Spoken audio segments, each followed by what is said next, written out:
కాబట్టి అటువంటి విద్యలతో ప్రపంచం అంతయు కూడా ఎక్కడ ఎన్ని దేశాలున్నా కూడా వీళ్ళు చెప్పింది మన దేశంలో రాముడు కాలంలో కృష్ణుడు కాలంలో కానీ విని తీరాలి.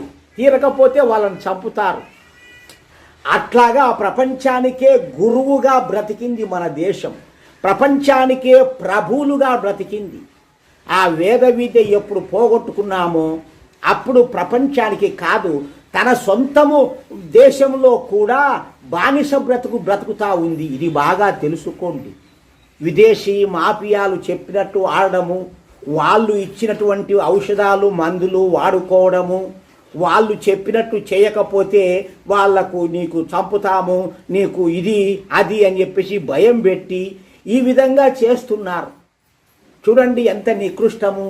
వాళ్ళు వచ్చి మద్యమాంసాలు ఎప్పుడు ప్రచారం చేసినారో ఆవులు గొర్రెలు మొత్తము వాళ్ళు తినడం మొదలుపెట్టారు. రాక్షసులు తిన్నట్టు మొత్తం నాశనం చేశారు. పాలు కరువు అయినాయి, నెయ్యి కరువు అయింది.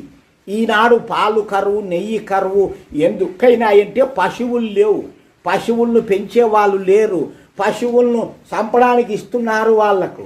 ఏదో నానాక ఎన్ని వేసి పాలు తయారు చేస్తున్నారు, నానాక క్రీములు వేసి నెయ్యి తయారు చేస్తున్నారు.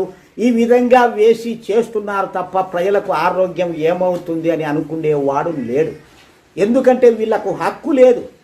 ఏమి హక్కుతో ప్రారంభం చేసినా విదేశాల వాళ్ళు మాఫియాగా అంటే ఎవడు పెద్దగా ఉంటే వాడు భయం పెడతాడు, చూసుకో నీ కథ అని. ఆయుర్వేద విద్య అందువల్లనే నాశనం అయిపోయింది. ఆయుర్వేద ఇప్పటికి విద్య సంబంధంగా ఇప్పటికి కూడా రామ్దేవ్ బాబా ఎన్నో కనిపెట్టినవి కూడా ఆయనను ప్రచారం చేయకోకుండా స్టాప్ చేశారు. నీవు చేయకూడదు, ఇది ప్రజలు చేస్తారు, ఇది అదని భయం పెట్టేది చేసేది. మరి వాళ్ళ మందులు ఎన్ని ప్రతి ఒక్క మందు సైడ్ ఎఫెక్ట్లతోనే తయారు చేస్తున్నారు. ఆ మందు తింటే ఇంకొక రోగం రావాలి. కానీ అది వాళ్ళకు వేద ధర్మాలు తెలియవు. ఆ యొక్క ఔషధాలన్నీ మనకు వేసి మనకు రోగాలు మనం సాక్కుంటున్నాం. ఎందుకంటే వాళ్ళను ఎదిరించి చేసేటువంటి సామర్థ్యము లేదు.